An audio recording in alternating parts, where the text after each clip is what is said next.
One of the inexplicable ironies of the last 13, 14 months is exactly why Western governments and their media machines are trashing their own people, overturning and misusing their own laws, destroying decades of soft power built up at great expense all around the world.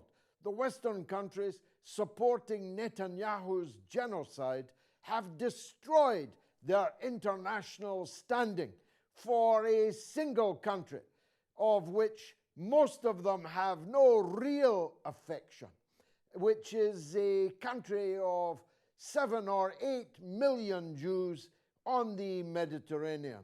These governments, many of them right-wing governments with anti-Semitic pasts, like the National Front in France, for example, or the Hungarian government of Viktor Orban, anti-Semitic pasts, but nonetheless, boy, do they love Israel, and are they prepared to go the extra mile for it. Just this week, the mayor of Amsterdam admitted that she had turned on her own people in the aftermath of the fascist riot by the Maccabi Tel Aviv football fans in the heart of Amsterdam, which she described as a pogrom, the most dramatic example of gaslighting I think I have ever seen, and I have seen many examples of it. These football fans came to Amsterdam to attack Amsterdam and its local people, to tear down Palestinian flags, to assault Arab-looking taxi drivers in the heart of the town. And hey presto, they were transformed into the victims of a pogrom. The mayor of Amsterdam is now facing a backlash. That's why she's backtracked. But in Britain, laws are being used, as you'll soon find out on this show, against Holocaust survivors, Jewish Holocaust survivors who are being arrested brutishly as anti-Semites. You really couldn't make up the inversion, the distortion, the deformation of language and law which Western powers and their media machines are prepared to go, all in the defense of a Netanyahu government that is hated by half of the Israelis. The Israeli media can talk about Netanyahu, can talk about what's happening in Gaza in ways which Western media would never do. And if you did on television, you would quickly have the plug pulled and you'd be cancelled ever after. The big question, though, and I've been asking it to myself for 50 years, 50 years, is why? Why are these Western governments, why are these Western journalists prepared to tell any lie, suppress any truth, do anything that they can in support of an apartheid state, a colonial settler state? For that, in the end, is all that it is. You've come to the right place to discuss this. It's Have It Out with Galloway.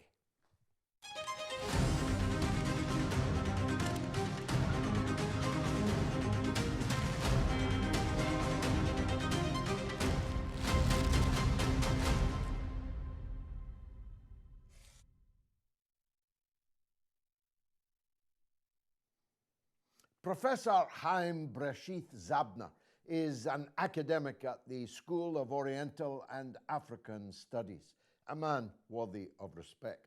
Founder of the Jewish Network for Palestine, he's a filmmaker, a scholar, and an author. He was recently detained on terrorism charges, now dropped. He remains a prominent critic of Israeli policies and a voice for Palestinian solidarity. One of the brightest lights of this dark 14 months that we've all been through is the emergence and the solidifying of a very substantial bloc of Jewish people in the United States, in the United Kingdom, and around the world in solidarity with Palestine. Professor It's an honor to interview you. Let's not dwell on what happened to you, but it is a case in point, is it not, that British laws are being inverted, distorted, in order to defend Israel, and you are, if I may say so, probably the most blue chip example of that. Tell the viewers what happened to you. Well, I don't think we should leave this to my own experiences, difficult as they were. But think about it as a method of breaking the law by using legal means.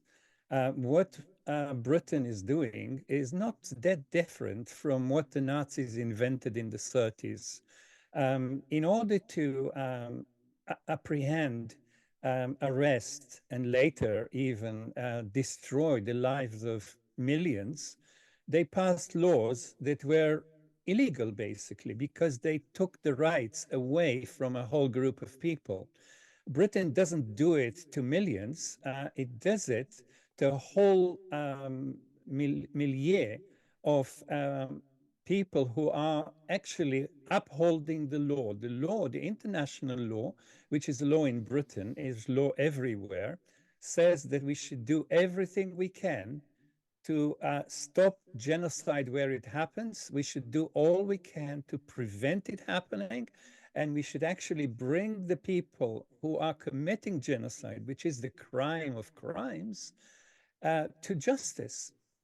Britain is actually supporting genocide, financing genocide, arming the Israeli genocide in Gaza. And of the more than 2,000 Brits, Zionists who went to fight in Gaza, and some of them still are fighting in Gaza and in Lebanon as dual citizens of the UK and Israel, not one of them was actually brought to justice for what they did. Instead, what Britain is doing under someone who was the head of the CPS in not a distant future, and who called himself a supporter of human rights and a supporter of international law, since this government has come to power, the number of people arrested for actually upholding the law and acting against genocide has multiplied many times. So every week or two, we find that someone like me, Tony Greenstein, or Nat Stricker, or the many other people, especially journalists, that Asa and Rachel, that were Sarah, that were actually stopped in their home, not in the street. None of us has been brought to was brought to a court of law and accused. What they do is they are actually using the law against terror. And this is what I was told when I was arrested. You're arrested under the Terror Act 2000, Section 12. And since then, I've, of course, checked, and I could get 14 years in jail. 14 years in jail is normally more than what you actually get for first-degree murder. And this I was going to face, and Tony Greenstein was going to face, and Nat Stricker, that was arrested 3 days ago, is going to face, because we actually opposed genocide. In my case, they claimed that I have said the words Hamas, Hezbollah, and Houthis. This is this is the whole charge sheet, yeah. And I said those words because I said that actually these three organizations are actually not being subjugated as yet by the Israeli army after 14 months. And for saying that, which is a simple fact that you can actually hear on any newscast that is really casting news, which is not the case with the BBC and many other channels. Um, for that, I was facing accusations that, end up with 14 years in jail. I mean, this is total nonsense. But Well, it's not a only kind is it of madness, nonsensical on Professor, but which we should unpeel a little. How did the policeman feel, or did he already know that you were a prominent, highly respected Jewish academic whose parents were victims of the Holocaust? Did that cause him any moment of hesitation? Actually, the policeman didn't know anything. What happens in those cases is members of the Zionist organizations, which are helping the police with their inquiries, which is mainly, organizations like CST, they send people who are actually spying and they have a list of prominent speakers that they need to target. So we're targeted on a list. I've been given interviews every week, a number of interviews. I've written 12 articles. I've been interviewed on the media endlessly. And the same is true about many of the other people that were arrested. So we get onto a list. This person has to be stopped. And then the paper on which the policeman read the accusations to the sergeant in the station was about this big. It was tiny. And it had 3 words on it. And the policeman didn't know either who I am or what I said. They just had to read those 3 words. And of course, it wasn't a show of justice. And the sergeant was actually, a bit ashamed, but they still went and arrested me as.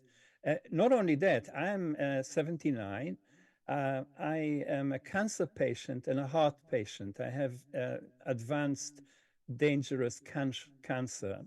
And a doctor standing when I was arrested, a Jewish doctor, said to the policeman, um, leave alone the fact that you're arresting him for nothing, you are actually putting his life in danger, and explained to him it had no effect whatsoever on what they did.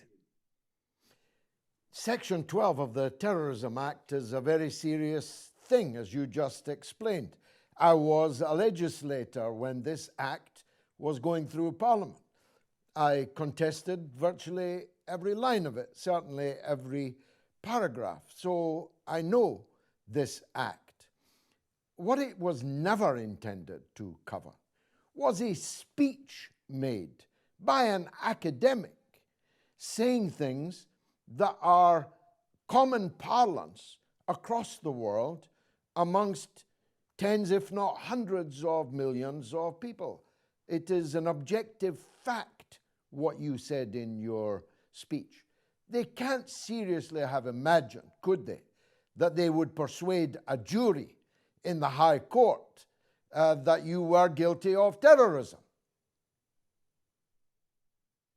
I don't think it was ever going to get there. What they're doing is using the law against terrorists. And let's also remember that those who actually passed those laws are terrorists themselves. This was passed at the time that Britain, as a terror state, attacked Iraq for no reason whatsoever. So the terrorists are passing laws against terror and arresting people who are speaking against their own terror, their own country's terror and other countries. I'm a citizen of Britain and Israel, and I'm speaking against the terror methods used by those two governments who act illegally. So they didn't think that a judge would actually listen to this without laughing.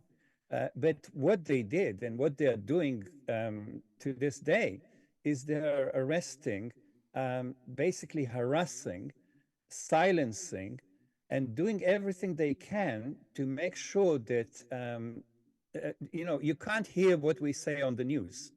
news media is not functioning, is not delivering news that makes sense to the people of Britain. We are doing that. We and many others on social media, you are doing that every week. You are supplying a method of understanding what is happening in the world, and we are helping you to do that. But that is not to be agreed and accepted by the government, because the government is breaking international law by committing genocide. Instead of the news media doing this work, when we are doing that for them, instead of them, we are arrested. This is a system which is against not just us and the people of Gaza and the people of Lebanon, etc. This is the West against the rest. The West is using illegal methods to break its own law because what we are saying is not acceptable to them. It exposes their methods, it exposes their illegality, and they don't want that to happen. Professor, you're a very eminent academic. You have an intellect far greater than mine, so help me with this. I have all my life asked the question, why? Now, I hear different potential explanations, but one of them that strikes me as the least plausible is guilt over the Holocaust. I never figured our ruling elite to be all that sentimental. I've known many of them, been up close and personal with them. It seems implausible to me that 70 years, 80 years later, they are doing all this, including disfiguring their own self-image. It was never true, their image, but it was their self-image, disfiguring their own self-image for Benjamin Netanyahu. I honestly don't know the answer to the question, why? Do you? Well, all I can suggest is agreeing with everything you said, George, that it didn't start in 1948. Actually, Britain is the one power on earth responsible for Zionism and its successes since 1917 and the Balfour Declaration. So Britain is actually the first one that should pay for what has happened to Palestinians and other Arabs since 1948. And even before, for 3 decades, it controlled Palestine as a colonial force, enabling the settler colonialism of Zionists in Palestine. That was really, again, breaking the law by legal means, the mandate, etc. And when we look at what the Brits said to each other in the privacy of memoranda, they were saying, Churchill and Balfour and all of them, to each other, they said, in Palestine, we will not even make a show of democracy because it will not work to our benefit. So the Palestinians, who were the great majority of people in Palestine, obviously they are the indigenous population, demanded from Britain liberation of their rights for self-determination. They wanted to be a people like all people. Britain did not even play this game. They totally denied it because they wanted their agent in the Middle East, the Zionist settler colonial society, to be able to control the country. And they enabled it to the point that it happened in 1948, even before the British left Palestine on the 14th of May, because the war against the Palestinians was started by the forces of Zionism the day after the UN resolution to divide Palestine was passed. So this is not about the Holocaust. This is about colonialism, about Western racism, about Islamophobia, it's about all the things that you and I know and put at the door of the British Empire. And Britain, of course, is not an empire anymore. It's not the dog. It's the tail. But some of the British leaders, most of them, don't accept that.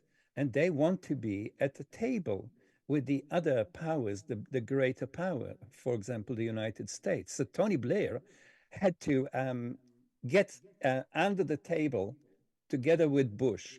And Starmer um, is now he was actually to the right of, if it's possible to be, to the right of Joe Genocide when he was trying to continue the war in Ukraine on terms which even the Americans found a bit difficult. So the British ex-empire is, its army is smaller than the Israeli army, which is, Israel is 10 times smaller than Britain. But the Israeli army in Gaza was 350,000 people. The British army has not had such numbers since 1945.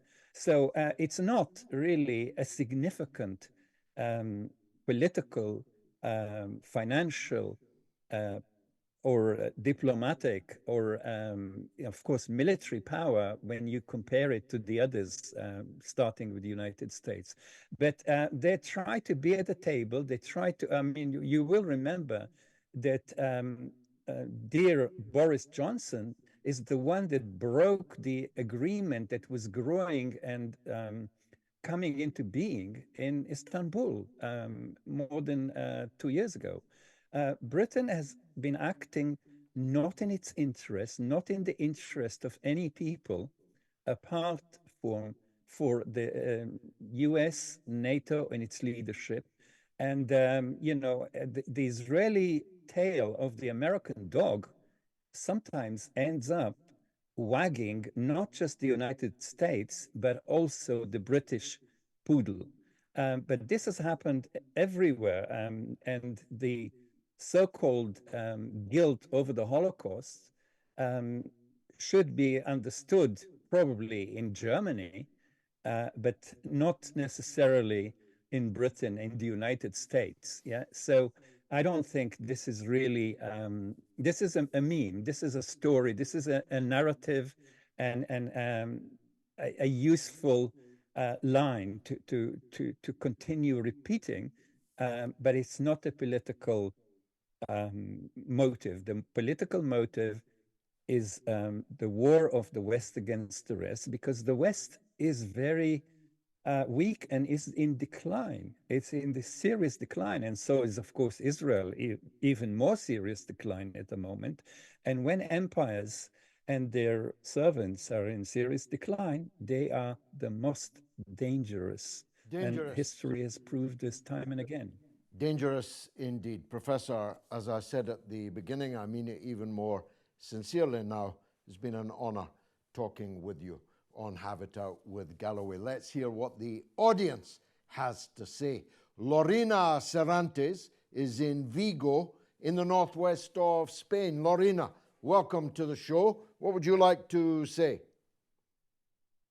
Hello, thank you very much. I hope you hear me well. Yes. Okay, thank you very much, Mr. Galloway. So I'm here representing the channel Anti-Imperialistas, which is a channel of anti-imperialist thought in Spain. And I would like to ask you about the last Wednesday's Prime Minister questions, in which the independent MP Ayub Khan asked the Prime Minister Keir Starmer about if he could say what's the definition of genocide, and I would like to know what's your analysis of his reply, and also what's the role Foreign Secretary David Lammy is playing on supporting Israel against the Palestinian people? Thank Well, you. look, first of all, Lorena, I thank you and I salute you and your comrades in Spain. You're doing God's work against imperialism there in Spain. The question and answer will be studied for generations because it was a masterpiece in deception by the Prime Minister. It would have been a stupid answer if it had been given by an ordinary man in the street. That it was given by not just a member of parliament and the primus inter pares, the Prime Minister, who on the supplementary is a King's Counsel, is an eminent lawyer, one of the most eminent layers of the British judicial process and a human rights lawyer, that he should say that he had never described what's happening in Gaza as a genocide and repeat the lie of the Foreign Secretary David Lammy that there are not enough people dead in Gaza for it to be described as a genocide. First of all, this shows complete ignorance of even the dictionary definition of the word genocide. It shows complete ignorance, willful ignorance, I'll warrant, of the legal definition of genocide, and of course is the complete opposite of what the very same man, Keir Starmer, KC, MP, PM, had himself argued in front of the European courts when he was the lawyer for a section of the people in Croatia in the aftermath of the civil war in Yugoslavia. He argued that the Croatian people had been subject to genocide, even though the number of people involved in the case was infinitesimally smaller than the number of people who have been slaughtered in Gaza. But of course, the dictionary definition, never mind the legal definition, has nothing to do with the number of people killed. Genocide is the carrying out or the attempt to carry out, the annihilation of a people or a section of a people, not for anything that they have done, but purely for what they are. Is there any sentient being on the earth, therefore, knowing that definition, who would deny that that is exactly what has happened to the Palestinian people in Gaza and now happening to the Lebanese people just across the border? Andrew Thompson in London. Andrew, welcome. George, not sure about that, but I'll try my best. So the question was, it was along the lines of what I mentioned a couple of weeks ago about Hezbollah's alliance with Syria and the Assad regime, and you said it was really a straight pick between Assad or ISIS for Hezbollah. And what I wanted to ask about why you think that Nasrallah didn't then arm the rebels as well, because they're also fighting ISIS. And I don't know if this is correct or not, but my understanding is that the money or the support that Hezbollah gave to Syria was for Assad to fight rebels, not all of it, or at least not most of it, This is an entirely false dichotomy that you are drawing. You hypothesize that there were a group of rebels who were not ISIS and Al-Qaeda.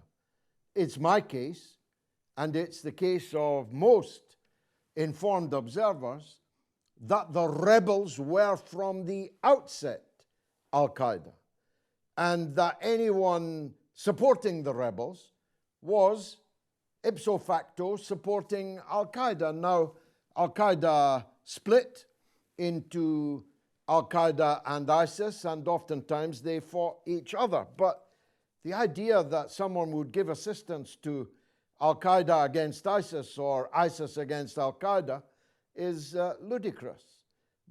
It was a difference without a distinction. Both of these organizations and all of the fighting forces of what you call the rebels were one or other variant of Islamist, sectarian, takfiri, fanatic fundamentalism. And Syria is not like that. The Syrian people are not like that. The Syrian Arab Republic is a secular republic. It seeks to unite Muslims of all sects with Christians, with Druze, and with many other minority religions and ethnicities within the boundary of the Syrian Arab Republic. And they wanted to keep it that way. And their allies wanted to keep it that way. And I am one of those who wanted to keep it that way. So your false dichotomy that there was some non-fundamentalist, extremist group of rebels that should have been supported is a false premise. Because from the very beginning, from the first days of the uprising against the Syrian Arab Republic, in the words of the New York Times, don't believe me, in the words of the front page report in the New York Times, there is a flicker of Al-Qaeda about the uprising in Syria. Let's go to Stephen Wolfe, Director of the Center for Migration and Economic Prosperity in Winchester. Welcome, sir. What do you like to say? Yeah, it's been a while, and I hope you're well. You and I have sparred many times on the ideas of freedom of speech, and I'm a little bit confused by the current. Obviously, I think we both disagree with Keir Starmer in the way that he approaches freedom of speech. But where I have a worry is that where we had the Southport alleged riots and imprisonment of dozens of people just for tweeting their view, we've not seen the left, who are also saying they're being attacked for their freedom of speech, as you've had on the show about Lebanon and Gaza, why they are not supporting those people who they deem on the right who are also suffering freedom of speech. Why is there not this kind of combined support that it is the government and the elites within there who are trying to use legislation across the board to suppress freedom of speech? Well, I don't know why you deploy words like left and right in this. There's only right and wrong. It is wrong to suppress people from expressing their legitimate point of view. It is wrong to use the Terrorism Act against speech, especially when it's coming from an eminent Jewish professor at SOAS. It is wrong. It's not left or right. I have no idea if the professor that was on earlier is left or right. I'm not left. I'm a socialist. I'm not left. You're confusing socialism with liberalism. I am an absolutist on the question of freedom of speech. I will support your right to say anything that you like.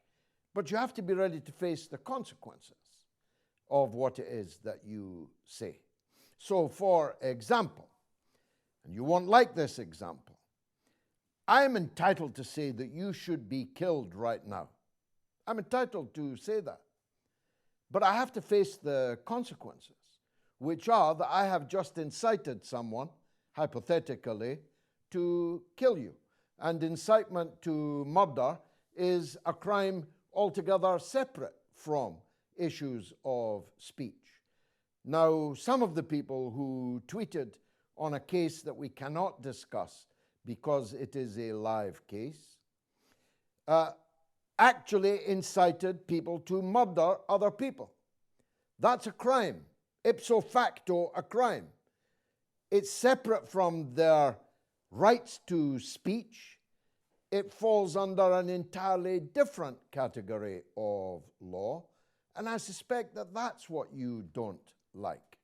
The reality is, we had in our country for a long time a wide consensus that this was a country where freedom of speech was an article of faith. It was never actually all that true, because it depended on us being given a platform on one of 3 television stations or one of 7 newspapers in order to express our speech. But now that we have social media, now that we have alternative media like this one, you were free to say what you liked here today, and I'm entitled to freely give my response to it. What you can't do is what an earlier caller did, is come on and utter guttural, semi-literate, defamatory and libelous statements and expect that to be treated as freedom of speech. Thanks for your call. Raf Poole is in London. Let's go with that. Raf, what would you like to say? Hey, George, thanks for having me on. I wanted to ask you a question about Trump's cabinet. I, like many people, was happy to see the Democrats go for reasons that I don't have to elaborate on here. But I was perhaps naively hopeful that the America First faction of MAGA might represent a rolling back of, the bloodiest empire in history. And, I felt like maybe I'd been duped by his recent appointments, who are all kind of rabid neocons, and of course, all AIPAC'd up to the gills, which is unsurprising considering that seems to be an entry requirement into US politics these days. However, he has appointed Tulsi Gabbard as Director of National Intelligence, who, is one of the few anti-war voices in Washington over the past few years and caused a complete meltdown in the establishment media, with, The Atlantic calling her a national security risk, calling her a Kremlin agent for committing the cardinal sin of talking to world leaders instead of trying to overthrow and bomb them. So it's a complicated cabinet. I just wanted to hear what your thoughts were, what to expect from it. Is the only positive thing that this is, a PR disaster for the American empire, and the American national security state seems to be more divided than ever. So, yeah, what do you expect from this cabinet? First of all, I congratulate you on the quality of that question and the eloquence with which you expressed it. I hope you'll come back on the show in future editions. I don't really have a better answer than the one you gave to your own question. I coined the phrase, the coming struggle for Donald Trump. And I think that's what we are now in. The coming struggle for Donald Trump's ear, which survived an assassination attempt.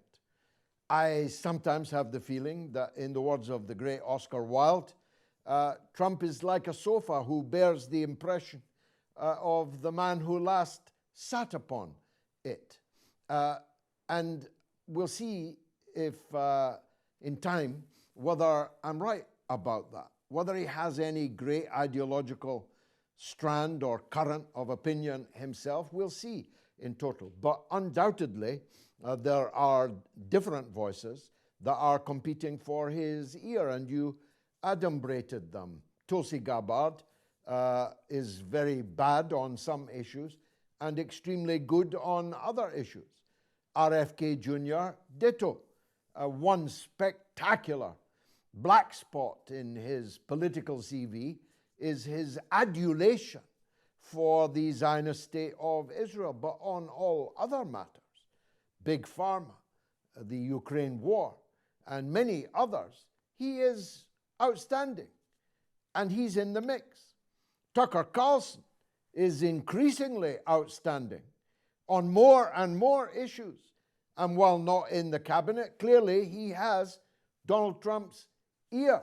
Matt Gaetz, the new Attorney General, is one of the only Congress people in Washington who has never taken a penny from the Israel lobby. That's got to be a good start, isn't it? I'd vote to confirm him for that reason alone. And there are others. Steve Bannon, horrific on some issues, outstandingly good on other issues. Trump himself, within the same man. Is it the Donald Trump that was campaigning in Michigan in the last couple of days before the 5th of November? Or is it the Donald Trump that took the $100 million from Mrs. Adelson? Well, the truth is, like all of politics, it's dialectic. There will be a struggle. People will argue one thing, people will argue the opposite. The question is, who will prevail? I'll be honest with you. My number one priority right now is to stop World War III. And Donald Trump is more likely to stop World War III breaking out in the Ukraine than Kamala Harris ever would have been. And for that reason, whilst I cannot be happy that Trump is the president, I can be joyous, ecstatic that Kamala Harris isn't. Lewis Bramley is in Washington, D.C. Let's get Lewis's take on it. Lewis, what's your point of view? Hello, George. I'm a first-time caller, long-time listener to your shows. It's great to be here. Thank you. My question is, the Democratic Party here in the US and the Labour Party in the UK look as though they are both on a path to self-destruction, as they are no longer credible of being parties of the working class. Therefore, what hope is there for independent candidates, along with those who seek peace at home and abroad, making progress in the future? Well, another excellent question, and from his accent, I can tell from a contemporary of mine, albeit a Scotsman in Washington, D.C. You summed it up like the last questioner. You answered it yourself. It is because the Democratic Party and the Labour Party have willfully severed their links with the people who gave them birth. The Democratic Party was once the party of peace, or at least it claimed to be. It was definitely once the party of the blue-collar working class, the America that Bruce Springsteen sang about. It was the party deeply skeptical about the three-letter agencies and frequently subverted by them, and even in the case of Jack Kennedy and Bobby Kennedy, almost certainly assassinated by them. It was the party that actually improved the lives and the civil rights of the minority communities that it now despises. It now loves the three-letter agencies. It's now the champion of the FBI, the CIA, the whole panoply of the securocratic state in the United States, and it's never done going to war. And the same is true of the Labour Party. The Labour Party was given birth by the working class, who found that neither the Conservatives nor the Liberals spoke for them, could be counted on to act for them. And for some decades, albeit highly imperfectly, and with many major blemishes, indeed scars, that's what the Labour Party was. That's why I was in it for 36 years. I was never the same as the people on the right of the Labour Party, but I was content to be in a party that was definably for the working class. That cannot possibly be adduced now. No one could pretend that that was the case. The Labour Party and the Democratic Party have deserted those who gave them birth, and like anyone who deserts their mother, they should be thrown in the trash can of history. Fatima Hellu is a Palestinian filmmaker of note, and I'm very glad she's back on the show. Fatima, what would you like to say? Thank you, George. It's great to be with you here today. Actually, as you said, I'm a Palestinian filmmaker, but I am a refugee, born and grew up in Lebanon refugee camp. And the question is going to be about the relation between UNRWA, United Nations Relief and Works Agency for Palestinian Refugees, which was created in 1948, 49, sorry, after the Nakba 1948, and the settlers who are actually being recently or last year being evacuated by Netanyahu from the north of Palestine, which is historical Palestine, I mean Israel now. And this is where my parents come from. So the question is, in your opinion, if these settlers have the right to go back to our homes and our lands in the north of historical Palestine, Israel, so what about us as Palestinian refugees? We have 7 million Palestinians who are being served by the UNRWA. I was studied at UNRWA schools, and this UNRWA now is threatened by Netanyahu to be a terrorist organization, and also which was actually created by the United Nations and by the Israelis, if you want to say that. They accepted to have UNRWA to serve the Palestinian refugees at the time of the creation of Israel, while now Netanyahu saying they are terrorists. Meanwhile, he wanted the settlers to go back to our homes in the north of Palestine, historical Palestine, while we have no right to return. Well, look, you again, a beautiful question, Fatima. We're running out of time, so I have to cut you short. It encapsulates the Palestinian disaster, catastrophe, your question. You have every right to return to the north of Palestine. The Zionist settlers, almost all of whom came from Europe or the United States, have no rights at all in the north of Palestine. And they have to criminalize the UNRWA. They have to seek to destroy the UNRWA, because the UNRWA is a living example, a living piece of evidence that there was once a Palestinian people living in the north, south, east, and west of Palestine, but who are now refugees. I know you're a refugee because you were my constituent in Glasgow. I worked on your refugee status. And there are people like you in every corner of the world. I spoke in the Arctic Circle in Canada, by the banks of the Great Slave Lake, where the northernmost Palestinian refugee family were living. When I asked them where they were from, done up like polar bears, they said Haifa. They'd never seen Haifa, but they had never forgotten Haifa. And as long as Palestinians like you and like them are determined to return to their homeland, they haunt the Zionist project like ghosts, and they have to be exorcised. Well, look, it's been marvelous for me. I'm sorry for those who didn't get on the show today. Come back again next week at the same time, same place, and we'll prioritize your call. Have It Out with Galloway is where we do some tough talking, and you can be the star of the show. Thanks for watching.